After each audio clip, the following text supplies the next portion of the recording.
Hey, happy Wednesday, everyone. Welcome back to Morning Musings. Boy, I tell you what, this week has just absolutely flown by. Anyway, welcome back. I appreciate you being with me so very, very much. My name is Don K. Preston. I am the president of Preterist Research Institute of Ardmore, Oklahoma. And as I said, this is my morning musing, sharing with you my understanding of the Word of God. We've been studying the doctrine of the resurrection of 1 Corinthians 15. You know, in 1 Corinthians 15, as I pointed out in earlier videos, Paul discusses the fact of persecution that he was and the other apostles and the early church was experiencing. 1 Corinthians 15, 30 and 30 and following. Well, that resurrection of 1 Corinthians 15 is the resurrection of Romans chapter 8, 17 and following. Pardon me. Extremely few commentators, except preterists, and preterists don't really deny that connection. We just put it in its proper historical context, temporal context. But virtually everyone agrees that 1 Corinthians 15, Romans chapter 8, are talking about the end-time resurrection. Okay, in Romans chapter 8, Paul discusses the then-present suffering that they were enduring, just like Paul in 1 Corinthians 15, 30 and following, talks about the suffering that they had been enduring. But Paul in Romans chapter 8 puts that martyrdom within the context of the promise of imminent vindication at the time of the manifestation of the sons of God, the time of their glorification. And look, I just got to mention this. There was a motif, there was a mindset in the ancient world known as shame versus glory. Shame versus glory. There was a strongly held belief and attitude that if you were a people, a city, a kingdom that had been conquered by another people, then you were in the dust. You were dead. You were shamed. You had lost your identity. But if you were able to come back to triumph over that humiliation, to triumph over that defeat,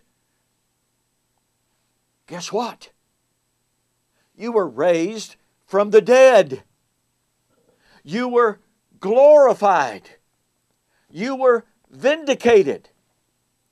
Now we understand that maybe tiny, just a little bit in our world, but we don't understand it anything like the ancient Greeks and the ancient Hebrews. And so when Romans chapter 8 talks about the then present suffering, in contrast to the glory that was about to be revealed, and the context is relief from suffering, this is extremely important to grasp. Well, I don't have time to develop that anymore here, but what I want us to see, because we've been examining this concept of suffering and martyrdom, the promise of imminent vindication, the imminent glorification at the time of their manifestation of the sons of God and the resurrection, the time of the judgment. We've looked at Revelation 1, Revelation 3, Revelation 6, Revelation chapter 12. I want to call your attention now to Revelation chapter 17. John, in his vision, said, I was carried away to see a woman sitting on a harlot beast, which is full of the names of blasphemy, having 7 heads and 10 horns. The woman was arrayed in purple and scarlet and adorned with gold and precious stones and pearls, having in her hand a cup full of abominations and filthiness of her fornication. And on her forehead a name was written, Mystery, Babylon the Great, the mother of harlots and of the abominations of the earth. I saw the woman drunk with the blood of the saints and with the blood of the martyrs of Jesus. And when I saw her, I marveled with great amazement. And then in chapter 18, we find the promise of the coming judgment of Babylon. Now, what do we have? We have in Revelation 17 and 18 a laser-focused discussion on the persecuting power, on the persecutor of those in Revelation chapter 6. The persecutor under the imagery of the devil, Satan, the great adversary, in Revelation chapter 12.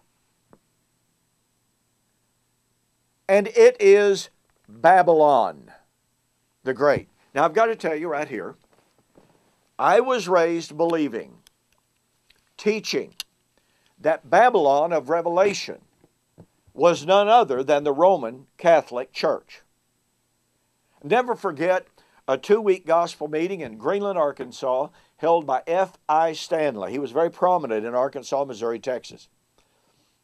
And that was in the days of the sheet charts. You remember? Some of you may remember those. Now we got PowerPoint. Well, that was the PowerPoint of the day, okay?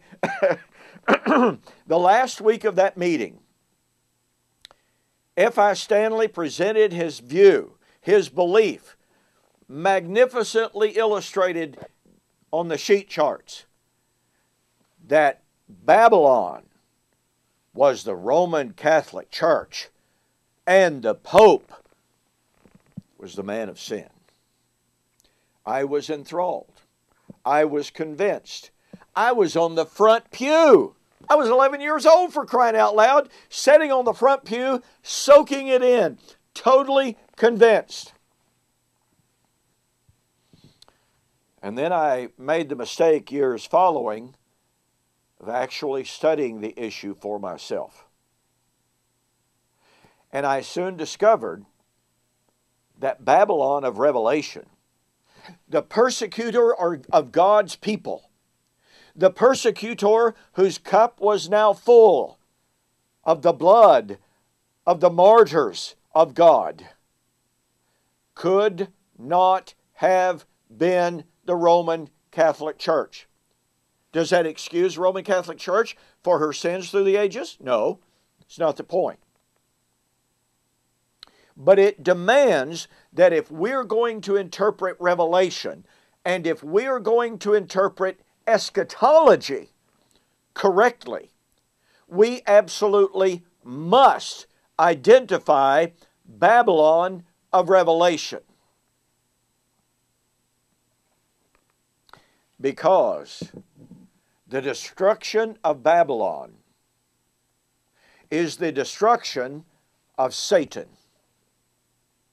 The destruction of Satan occurs at the end of the millennium. So over the next few videos, as we begin, I'm trying to wind this down, I'm going to share with you just a few of the reasons why Babylon of Revelation absolutely must be identified as Old Covenant, first century Jerusalem.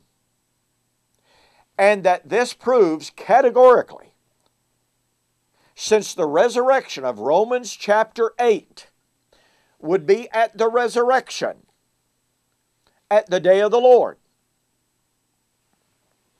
And since the resurrection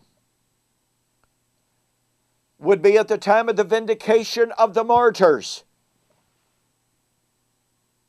And since the vindication of the martyrs would be at the judgment of Babylon, then when we identify Babylon, we have thereby irrefutably identified the time of the resurrection of 1 Corinthians 15. Listen, when I changed my mind over the years about the identity of Babylon, I wrote this book. It's been revised about 3 times and expanded, enlarged, enhanced, and improved. If you want one of the most thorough discussions of who is this Babylon, go to my website, donkpreston.com, bibleprophecy.com, and order this book, Who is This Babylon? Be sure to send me a note that says you all saw the offer on YouTube or Facebook. The price will be $19.95. And I want to tell you, I believe you will be absolutely blown away at how powerful the evidence is that Babylon of Revelation was none other than Old Covenant, first century Jerusalem, and that therefore the resurrection was in AD 70. So, who is Babylon? Begin sharing that with you in the next video. We'll see you on the flip side.